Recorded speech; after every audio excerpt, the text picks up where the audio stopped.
최근 막바지 휴가철을 맞아 피서지를 찾는 이들이 끊이질 않고 있습니다. 하지만 안전사고 소식도 끊이질 않고 있는데요. 네, 관계기관에서 관련 안전교육과 점검 강화에 나섰지만 소잃고 외양간 고치기식 대응이 되풀이되고 있다는 지적도 나오고 있습니다.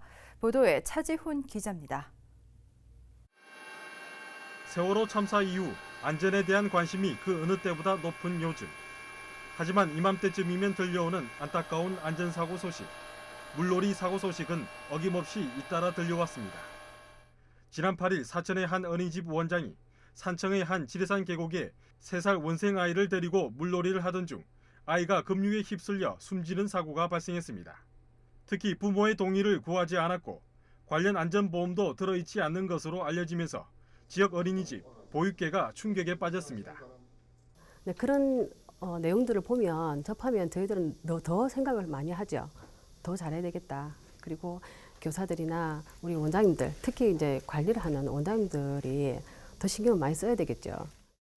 사천시는 사고 후 지역 어린이집에 야외 활동 안전 공지 사항을 발송하고 어린이집 원장들을 대상으로 안전 교육을 실시합니다. 교육이라기보다는 우리가 한 번 더 생각을 해서 경각심을 가져야 될 것 같다는 생각입니다.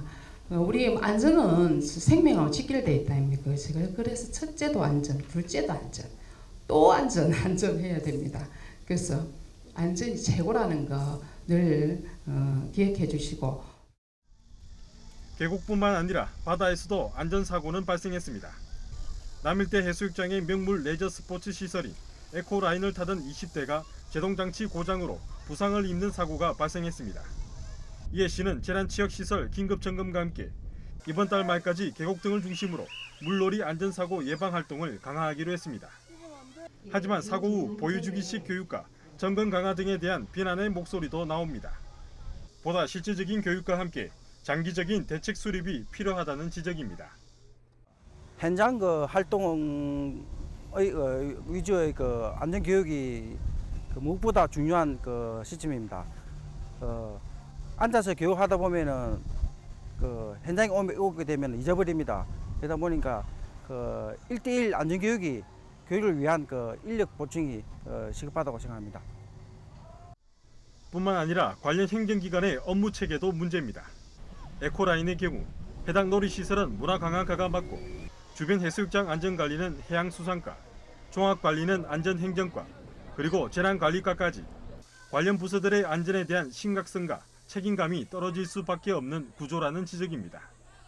이딴 안전사고 소식에도 후속 조치에도 여전히 불안할 수밖에 없습니다.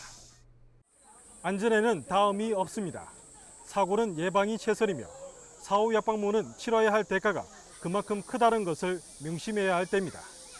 SCS 차지훈입니다.